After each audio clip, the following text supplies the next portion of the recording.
I feel like you guys are a bit far away. I hope you're not too far because I've removed my glasses so I can't really see you. Hello, beautiful people. Long time no favorites video. Honestly, long time no many videos, if I'm being honest. But it's okay. I missed making these favorites videos and I wish I made one for December because I loved a lot of things in December. But I think I needed time to kind of re-evaluate the kind of things I wanted to share in terms of things that are my favorites. Because some intangible things ended up being my favorite things in the month, and I'm like, I should be able to share that with you guys. So I will, starting with this January favorites video, and hopefully I can do it for the rest of the year. Like, yeah, maybe every month I would put out a favorites video. Maybe keep me accountable. Actually, no, don't keep me accountable. I hate to be kept accountable. I actually hate to be kept accountable. I'll keep myself accountable. It's okay. I'm sitting on the floor today. I usually shoot my favorite videos on my bed, but I think I'm tired of sitting on my bed, and I feel like the lighting is better from the floor, and I feel just generally more in touch and in tune with the things in my room when I'm here. The carpet used to be here, but it went out to be washed. So January was pretty special to me because it was my birth month. January was also pretty long because I cannot believe I was still in the East in the beginning of January. And my birthday happened, and then other things happened, and it's like, wow, January was packed. And I'm grateful because that just means that it was also packed with things I loved. I did a lot of things I loved, and I'm excited to show you. I haven't bought jewelry in a while. I'm due for a jewelry shopping spree, to be honest, but that might be why the only 2 items of jewelry that I bought in the last month are my favorites, because I don't know. So we'll start off with these earrings. So these earrings are hand woven. I got them at a trade fair or a trade market. Honestly, can't remember where exactly, but I know I saw them at a trade fair / trade market, and I was like, these are really cute. I didn't have anything in particular in mind to wear them with when I got them. But that's usually the case whenever I'm shopping. So eventually ended up going really nicely with this pink and red dress that I wore when I was in Enugu. It was really cute. Yeah, and I had worn the dress before with a different set of accessories, and then I wore them with these earrings, and I feel like it brought out the dress more. Like, I feel like the dress popped a bit more. Yeah, I got these bracelets from the same trade fair / trade market, but a different store. I think these were handmade by a kid, and I think I wanted to support. But I always like stuff like that. I like jewelry that tells stories. I like clothes that tell stories, but more so jewelry that tells stories. I love a good, oh, I like your bracelet. Oh, do you know that it was a 7-year-old that made these bracelets? Type of thing. I've worn this a couple times, and the times I have, I really love it. I've worn it as an anklet even once, and it was nice. With this one, this is truly a testimony of God's goodness in my life. This is the so a little backstory. I've been wanting a vlogging camera because the camera that I have and I shoot on for YouTube and other stuff, this is so funny to say when I say I'm not a content creator, but like, look at what I'm saying. But like, okay, we're here already. The camera that I shoot on is a Sony ZV-E10, and it's a great camera for sit-down videos such as this. However, I realized that whenever I have to go outside, I can't take the camera because it's shaky. Like, the stabilization on the camera is not good. But as a camera head, I kind of recognize the need for a camera specifically for vlogging. So what was trending? The Osmo Pocket 3. Right? The more research I did, the more I didn't like the camera. The more I didn't like the way it came out fresh off recording. I didn't like the size, I didn't like the reviews, I didn't like the fact that so many people were saying it's a good camera but it's so fragile. I am the opposite of someone that should be handling something that is fragile. So once I saw at least 3 people say, oh, it's fragile, mine broke so times, I was like, okay, this is definitely not something I can get, because I'm assuming that these are average level of clumsy people saying this, and I'm a whole different level of clumsy. So I was like, okay, no, I'm not getting that. So I'm like, oh, an action camera, that sounds like exactly what I need. So I go down another rabbit hole about action cameras. I decided ultimately that I was going to get the DJI Osmo Action 5 Pro, and I see that they're releasing a camera on the 8th of December, the DJI Osmo Action 6. I'm like, I don't really want to wait for the 6, because by the time they release it in China, before it comes to America, before I can get it, it's like a whole thing. And then I see a feature that the 6 has, and I'm like, there's no way I'm gonna not wait for this camera. The feature that it has is that it has a custom aspect ratio. So what that basically means is that you can record and then save / edit your video in whatever aspect ratio that you want, in landscape, in portraits, in square. It's such a cool feature. And I started using it like on the 31st of December into January, and I've been loving it. I can put it in my bag. I don't have to worry about it breaking. It also goes underwater. I'm never putting it underwater, but that's just a nice feature to see. I'm wearing my glasses for this one and I'm even coming closer. In some ways, we have a lot to go through. So the first book I really loved in January was this book. This is Sudoku. This is just pages and pages of Sudoku for real. Like, if you've watched my favorite videos enough, you know I'm just big on how things make me feel. So I felt really relaxed and calm when I was solving the Sudoku in January, which was the whole point of buying the book, if I'm being honest. I'm not the best at math. It's very nice for me to be able to use numbers to calm myself down in some way. I just like a lot of brain and mentally stimulating games, if I'm being honest. Did I enjoy my time with this book in January? And the answer is yes, I absolutely did. The next book that I loved in January, but honestly I'm just going to hold myself back from mentioning it every single month, is this book. This is a devotional. It's called Our Daily Bread. I've bought it for people because it's so good. And my grandma is the person that actually distributes this to our family every year for free. So I guess that's kind of why I wanted to buy it for people, because I get the seed for free. Why not buy for people and like spread that? Anyway, it's such a good devotional. It starts off with the verses you're supposed to read, goes on to a passage that you're supposed to read as well, written by different authors from all over the world, and finally some questions to ask yourself, basically just for some deep reflection, and then prayer to guide your prayer. I like it. I find that it follows the sequence of the Bible study method that I use anyway, and the stories are so thought-provoking. The verses that they highlight themselves are really good verses, and the actual passages being written by the writers to help you further deeply reflect, so good. Like, they are so good, and the questions so thought-provoking. I love things that make me think. The questions make me think. Like, I literally sit there and be like, yeah, when was a moment that humility taught me that XYZ, right? Okay, so now we're down to 3 books that are actually books in your mind, I guess. This book was given to me on my birthday by my sister. I haven't even read it yet, but I have been wanting this book so bad. So I'm including it in my January favorites video, just based off the feeling of pure joy that I got when she handed it to me on my birthday morning. Is that insane? If I finished reading it in like March or April, I could still include it in my favorites, because like, oh, it's now my favorite for something else. But now it's in my favorites because it brought me so much joy, like incomparable levels of joy. Like, I was ecstatic. Like, when she gave it to me, I was like, oh my god. It's called James by Percival Everett, and it's supposed to be a really good book, so I'm excited.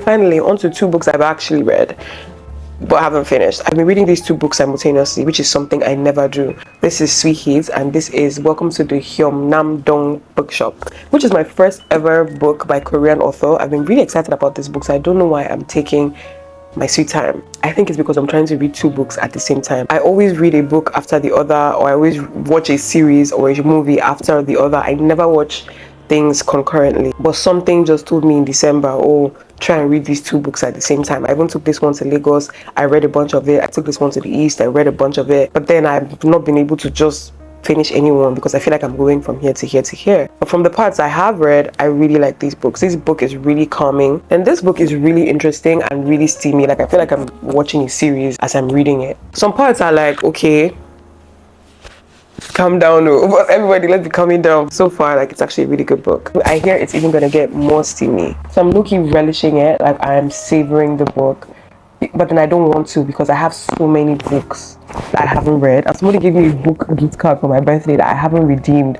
So it's like, there are so many books to read this year. I have to get on my Zoom for real. You guys, these jorts, me and these jorts, hey, like, love at first sight. I'm tearing up, hey. No, for real, because I love clothes so much. When I was in Lagos, I went to Now House. I see these jorts and I'm like, whoa, nice quality, nice design, not a good price point, because it was expensive, like, to just buy then and there. I was like, okay, I made a mental note of that. So when I had my birthday wish list, I put it on my wish list and someone bought it for me, and these are the jeans. Can you see them? I hope you can see. You see the detail on the pocket, so cute. Then at the back, do you see the back? These drawers are from a brand called WAF, and that stands for Waffles and Cream. I like their clothes, I like their stuff. So I didn't even know they made jeans. When I saw this, I was like, oh my god, I'm in love. I haven't worn them yet. I'm saving them. I'm also saving myself for like a time. There's also this bag I ordered. When the bag comes, maybe I'll wear the joints with the bag. I don't know. I'm just cooking. Like, I've been cooking since I got them. I've still not recovered from getting them because I'm so excited that I got them. Like, I cannot believe I own them. I love these jorts. Like, I randomly try them on, even though I know I'm not wearing them, but like, I randomly try them on. It's that bad. Still in fashion, this is the top half of the Ugo set from Ndiche, which is a brand I love. I just generally love how intentional they are about infusing Igbo culture into fashion. And since I've said over and over, at least in this video, that I like things that tell a story, Ndiche clothes always tell a story. So I wore this for my birthday. I took lots of pictures, but not any pictures I felt deserved to go on my feed. And also, I don't know, birthday pictures are not really my thing. But I felt like the rewear value of the top specifically, insane. I cannot wait to wear it different ways and style it different ways. And this is a really nice top. Top is so cute. I could even wear it with the jorts if I wanted to. Maybe by the 5th time with the jorts, I'll wear it with this top. Is it weird how I calculate my outfits? Like, anyway, whatever. We're literally still in fashion. Not clothes, but still fashion. This is from Mia Workshop. And Mia Workshop is a brand that makes really cute shoes. So I have 2 pairs of slippers from them. And I wore it in a video I made on TikTok. The brand essentially messaged saying that they saw a video that I made where I wore the shoes and I said I really liked them. So they would like to start off my new year right by sending me the pair of shoes I have and that I like in a different color. So I was like, whoa, no way. I say things like this and then I feel bad for saying I'm not a content creator or I'm not an influencer, because really, I'm not. I feel like a fraud or like an imposter when people say that I'm a content creator, because honestly, I don't clock in like a 9 to 5. I just like clothes and I just like taking pictures and I'm just good at editing. And together that kind of gives the illusion of a curated experience for your consumption, but it's really not that. It's just me doing me. But yeah, besides the point, I once upon a time made a video talking about how I'm not a creator, but it felt kind of pretentious, so I didn't post it. So these are my favorite shoes in a different color. They are so cute. I just had them cleaned and put them back in the bag because I love them so much. I wore these on my birthday as well. I didn't even know it was gonna match the outfit I wanted to wear for my birthday till I got it the day before my birthday. But the thing is, everything is divine alignment over here. Everything is always happening the way that they should happen because God is in control. The shoes are so cute, so well made. I love these shoes. I love Mia Workshop. I love fashion. I think that's just it. I have a fashion problem. Everybody knows I'm a frag head. My table is full of perfumes and I was like, yeah, I'm not gonna buy anymore. So my last favorite videos didn't have that. I don't think I had perfume in them, but this time, following it being a new year, following it being my birthday, following it just being like time for some perfume, I have a lot of new perfume and I'm so excited about it. Like, it makes me so happy. I feel like I can't stop smiling because I love perfume so much. I love to smell good. I smell so good right now. All the perfumes I'm about to show you were actually on my birthday wish list and people got them for me. This perfume is called Fakar and it's by Latafa. And oh, the opening notes of this perfume, amazing. I will say that the opening I prefer more than the dry down, which is not bad, especially if you're layering it. This perfume, it has white floral notes, fruity notes, tuberose notes, which are all really good. I feel like white floral and tuberose or white floral and fruity is always a good combination, and the 3 being in here is just insane. I wouldn't wear this alone. I feel like I would always layer it with something because it's really good, but maybe just not on its own. Just needs a little support and that's fine. And you know what's even more insane? 2 people ticked this off my wish list, so I not only have this one, I have an unopened one in my closet. Opulent Dubai by Latafa as well. This is so good. I've actually never had a mango perfume before, so it's kind of in line with the whole tropical fruity thing going on, but I would say it's more elevated. Like, it gives more luxury and gives more expensive than the other fruity scents I have. That is good. That is so good. Like, that smells delicious. Like, it smells like a dessert, and I'm not even a dessert person like that. It smells like a dessert that you just can't get enough of. And this I could wear alone. I most likely won't, but I definitely can wear this alone. This is good. So this is Angham, also by Latafa. I feel like I'm a Latafa babe. It has notes of vanilla, it has notes of lavender, it has like a citrusy, musky undertone as well. Another thing I would say is powdery, but it's also really intense. This is the most versatile of the 3 perfumes in the sense that I could definitely wear this to work. I could definitely wear this on a date, anywhere, and just get the compliment of you smell amazing. Whereas with the mango one, I probably wouldn't want to wear that to work or like to a business thing, but definitely something fun, flirty, I would wear this. I'm not trying to have them eat me up at work. I don't even know how to tell you that I have more perfumes than this, but I don't think I even want to tell you. I just want you to smell it on me. Don't worry about it. Let's talk about some media that I consumed. that's different from books. So let's say articles, it's intangible. I want to talk about this. This is an article that honestly talks about a topic that is pretty close to my heart and a topic that I've read a couple times, but I think that this article puts it more into perspective, especially if you're a newcomer to the different ambits that make up the crux of this conversation. So the article is called Africans Live or Lived in Huts, Poverty Symbol or Architectural Genius, and it's by an author called Chris. Now listen, this is a hill I've been riding on for a while. In pre-colonial times, and honestly a running theme in global media when it comes to depicting the states of Africa as a whole, is mud houses. They basically try to paint us as primitive, or our methods of doing things as born out of poverty-induced circumstances or situations, or basically just from a place of lack all the time. That's usually how it goes. And I've always had an issue with that, and for me it's a growing and evolving feeling of both wonder and confusion and disagreement. It's growing and evolving because from growing up I begin to question different things or look at things from different ways, but still around the same line of, why are you calling our mud and hut houses primitive? Like, it's always been that for me at the most foundational level. It's crazy that they would call us primitive because we made our houses out of mud, bamboo, thatch, etc. But that is literally the climax of bioclimatic design.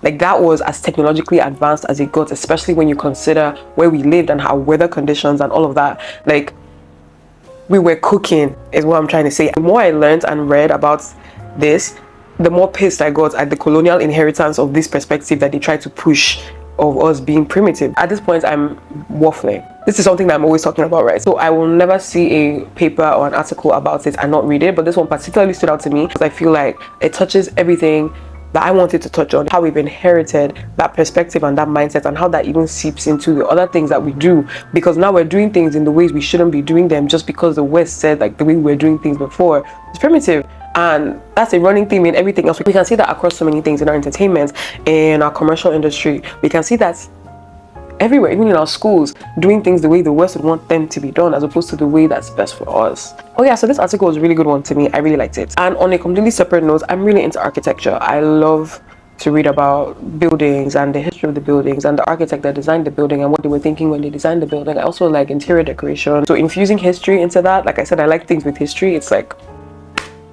I love that. The next article that I read in January that I really liked is also from Substack, and it's called Personalize Everything Until Everyone Knows That It's Yours.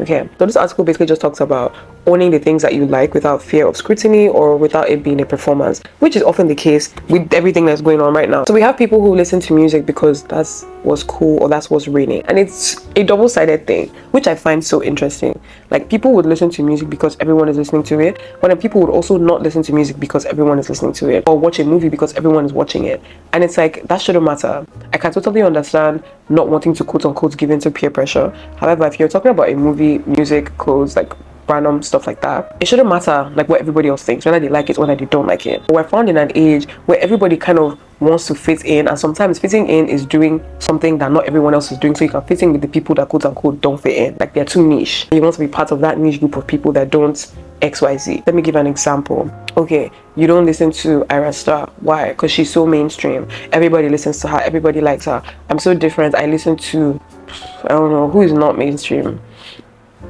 I listen to Shadi.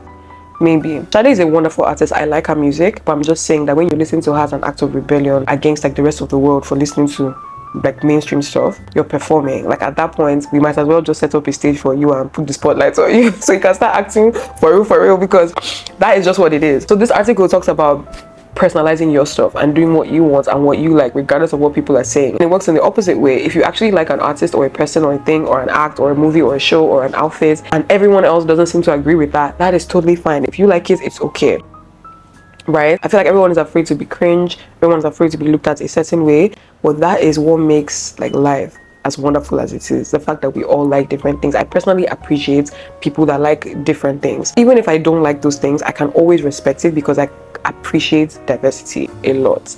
So I really love reading this article because once again it puts into words a lot of things I've been thinking. Do you, like, the summary of it is just do you, and I feel like it's going to be a call to do you for anybody who reads it. Personally, I already do me, so Reading it was just kind of like reaffirming what I already know. But if you're someone who struggles to solidify who you are and your identity, that's gonna take more time if you're busy performing. So I would recommend you read this article just so you can have an understanding of where you are and what you're doing, so you can stop and just do you for real. And finally, maybe my favorite, okay, maybe I don't think it's my favorite, but it's just one of my favorites articles that I read, also on Substack, The Art of Asking. But I'm going to hold my mic for this one because this one touches home particularly for me, because I'm a very curious person. People who meet me for not that long a time, they always tell me I ask a lot of questions. So the article being titled The Art of Asking already stood out to me. I was like, okay, I didn't know it was an art as well. So let's see, what do you have for me? And I read it, and it basically talked about the intimacy of asking questions. From the inception of the concept of even asking a question, it's curiosity, right? Like, that's the base, and curiosity is intimate. And I agree with that 100%, because I'm asking questions, at least me personally. If I'm asking a question, it's because I want to know. Like, it's because I care. I never ask, like, even if someone says, oh, how are you? I'm fine. If I really don't want to know how you are, I will not say, oh, and how are you too? So like, when I ask questions, they're always from a place of intimacy, because I want to know. Like, I'm interested in your day, I'm interested in why you do things the way you do them, I'm interested in why you think that way. I'm generally curious about a lot of stuff. When we already established the fact that from the beginning of that curiosity comes from a place of intimacy, I was really like, yeah, I agree with that. And we're still reading. The author goes on to talk about how the questions that you ask are very important as well, especially depending on who you're asking. So if you're with your friend, you should be asking the right questions, especially if they're telling you things that are pretty sensitive, right? You should be asking the right questions generally all the time. If you're talking to like an interest, like a love interest, the questions you ask also matter. From if you're talking about like a serious relationship where you have to talk about like family stuff and the future, ask the right questions. And these questions let you know the person on a deeper level. And I think that that is the reason why I like asking questions. I appreciate human beings for what they are, human beings, and they're just made up of a collection of their life experiences and their stories and their thoughts and their beliefs and their principles. And learning about everyone is truly such an experience for me, and I love it. And I think that's why I like talking to strangers and why I ask a lot of questions, because I love to know about like everyone's walk of life, if that makes sense. Sometimes that can be weird, and sometimes I can get carried away with that. Sometimes I dehumanize people by asking them so many questions, and then I just kind of conclude. So I do be asking questions, and sometimes I forget how intimate asking questions can be, because I would ask like the right questions and then it's like, oh, she's flirting, or oh, she likes you. Maybe if it's like a friendly kind of thing, it's like, oh, you want to be like my best friend. That's like, I don't really want to be your best friend, I don't really want to be your girlfriend. I'm just asking like the right questions. So this article explores asking the right questions. 3-minute read. So all these things I'm saying is also my personal like thoughts on it. The writer still goes on to add questions that they think would foster deeper conversations amongst people: friendship, relationship, family, whatever, strangers, the stranger the better, if you ask me. So those are 3 of my favorite Substack articles that I read in January. It's really hard for me to pick favorites, honestly, especially because I love information and I love to learn. And I actually do have Substack, so I write on Substack as well, but it's kind of a secret. Like, I don't tell anyone about it, and I'll probably not make it public for a long time. I feel like it's just a safe space to be saying things I think for now. At this point, I've shown you everything that I loved in January. This might actually be my favorite video so far. Maybe because I'm sitting on the floor, maybe because I'm excited that I'm starting the new year already making my favorite video for January, and I hope to keep it up. Or maybe it's just because I feel good right now. I don't know. But I am excited. There's not that much left to say. If you liked anything in my video, let me know in the comments, or whatever it is people say before they end their YouTube videos. I don't know. Bye.